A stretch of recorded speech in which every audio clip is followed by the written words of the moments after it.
नमस्कार, सार्वमंथन न्यूज महाराष्ट्रमध्ये आपले स्वागत। पाहुयात आजची सविस्तर बातमी।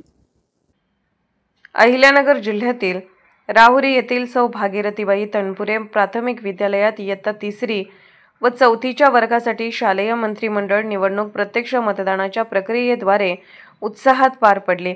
या आगळ्यावेगळ्या उपक्रमाला विद्यार्थ्यांचा भरभरून प्रतिसाद मिळाला। निवडणुकीचे आयोजन शिस्तबद्ध व पारदर्शक पद्धतीने करण्यात आले। शिक्षकांना निवडणूक निर्णय अधिकारी व मतमोजणी अधिकारी म्हणून जबाबदारी देण्यात आली होती।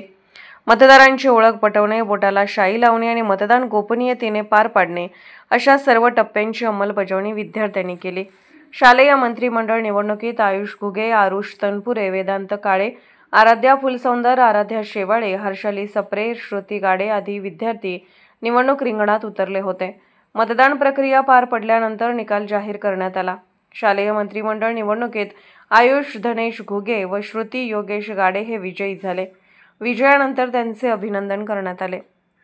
निवडणूक निर्णय अधिकारी म्हणून सौ AR धरम, केंद्राध्यक्ष सौ VV गाडे यांच्या मार्गदर्शनाखाली VB Deshmukh, SB Kharmale, RM Sable, DB Ghuge, AG कातुरे, SM Shete तसेच मतमोजणी अधिकारी म्हणून JU Bagwan, SN Shaikh, SK Nagtilak, VD करमासे, MS Kulat, BS वाघ, MS शिरसाट यांनी जबाबदारी निभावली। मतदान ही लोकशाहीतील अत्यंत महत्त्वाची प्रक्रिया असून प्रत्येकाने मतदानाचा हक्क बजावला पाहिजे। त्यामुळेच भागीरथीबाई शाळेत हा उपक्रम राबवून निवडणूक प्रक्रिया, मतदानाचे महत्त्व व लोकशाही मूल्यांची जाणीव विद्यार्थ्यांमध्ये निर्माण करून देण्यात आली।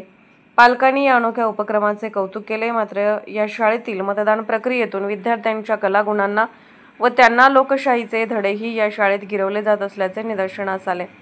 सार्वमंथन न्यूज महाराष्ट्र, राहुरी, अहिल्यानगर। सार्वमंथन न्यूज महाराष्ट्राला लाईक करा, शेअर करा, सबस्क्राईब करा।